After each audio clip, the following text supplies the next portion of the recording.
Lalpur bypass के नज़दीक IOC के पाइपलाइन से तेल का लीकेज हो रहा है, उससे रिसाव हो रहा है। तो हमने तुरंत अपनी टीम भेजी एक देखने के लिए, और साथ में हमारे जो इक्विपमेंट हैं, फायर टेंडर, मोसरू, एम्बुलेंस भी भेजा, ताकि वहाँ पे समय रहते तुरंत कार्रवाई हो सके।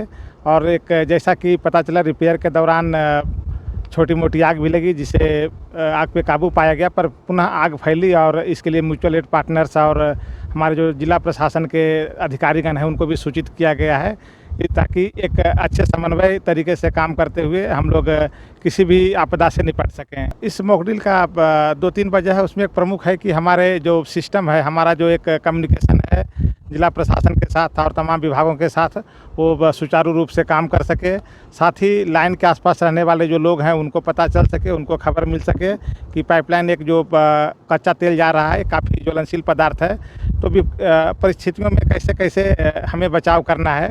और साथ ही हमारे जो इक्विपमेंट हैं उनका भी एक टेस्ट हो जाता है कि सही से चलें, जैसे फायर टेंडर हो गया, मोसरू हो गया, सही हमारे तमाम उपकरण सही तरीके से काम करते हों। तो ये 3 मुख्य पर्पस होते हैं। आज रोज आईओसीएलની પાઇપલાઇનની અંદર ઓઇલ લીકેજની ઘટના તેમજ આગના બનાવના લગતી મોક ડ્રીલનું આયોજન કરવામાં આવ્યું છે જામનગર ખાતે।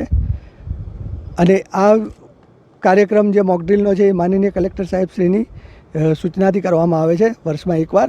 અને જેનું મેઇન હોતું હોય છે કે જ્યારે આવી ખરેખર જ્યારે ઘટના બને તો વહીવટીતંત્ર તેમજ ઇન્ડસ્ટ્રી પોતાને આ ઘટનાને પહોંચી વળવા માટે કેટલું સક્ષમ છે